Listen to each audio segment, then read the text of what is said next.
వైశాఖ అమావాస్య ఈ సంవత్సరం ఎప్పుడు వచ్చింది? వైశాఖ మాసంలో వచ్చే అమావాస్య చాలా ప్రత్యేకమైనది.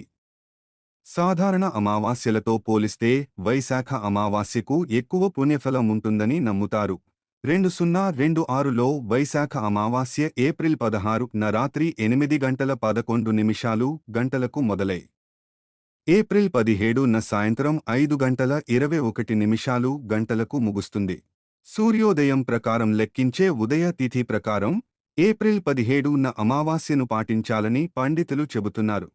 పవిత్ర స్నానం ఈ రోజున తెల్లవారుజామునే బ్రాహ్మీ ముహూర్తంలో నిద్రలేచి పవిత్ర నదులైన గంగా, గోదావరిలో స్నానం చేయడం చాలా మంచిది. అది వీలు కాకపోతే ఇంట్లోనే స్నానం చేసే నీటిలో కొన్ని చుక్కల గంగాజలం, నల్ల నువ్వులు వేసుకుని స్నానం చేయవచ్చు.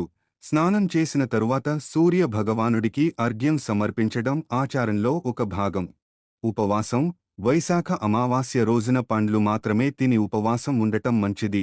పితృతర్పణం ఈ రోజు పితృదేవతలకు చాలా ఇష్టమైనది. అందుకే దర్భలు, నల్ల నువ్వులు, నీటితో పితృదేవతలకు తర్పణం వదలాలి. దీనివల్ల పితృ దోషాలు తొలగి వంశాభివృద్ధి జరుగుతుందని నమ్ముతారు. దేవతారాధన వైశాఖ అమావాస్య నాడు శివుడిని లేదా విష్ణువుని పూజించాలి. వైశాఖ మాసం విష్ణుమూర్తికి ఇష్టమైనది కాబట్టి ఓం నమో నారాయణాయ మంత్రాన్ని ఎన్ని ఎక్కువ సార్లు జపిస్తే అంత మంచిది. అలాగే ఓం నమః శివాయ మంత్రాన్ని కూడా జపించవచ్చు.